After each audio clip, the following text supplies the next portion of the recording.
Hi, I'm Rebecca Kaplan. And I'm Naureen.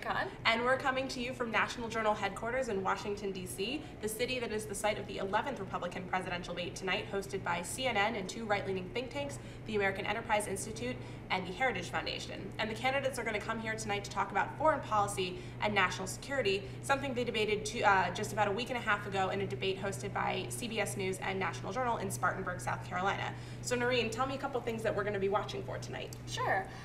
Herman Cain last time talked a lot about what his advisors would tell him to do in delicate foreign policy and national security situations. This time, we'll be watching to see if he says what he's going to do as commander-in-chief on the ground.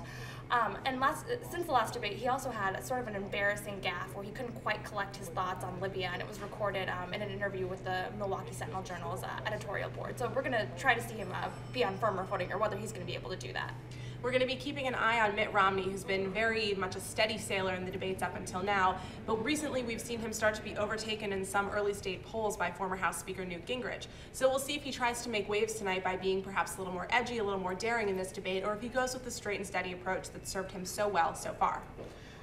And speaking of former Speaker Newt Gingrich, he's kind of solidified his rise in the polls in the week and a half since the last debate. But a lot of stories have come out since then, kind of talking about the fees that he was paid for his consulting work. A lot of which were controversial corporations. So we're going to see if his opponents attack him on that, even though this is a national security foreign policy debate, and how he answers.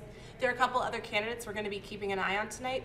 Former Utah Governor Jon Huntsman, who was most recently the ambassador to China for the United States, perhaps has the most foreign policy credentials of any of the candidates on stage. He faded into the background a little bit at the last debate, so we'll see if he makes a few more waves tonight.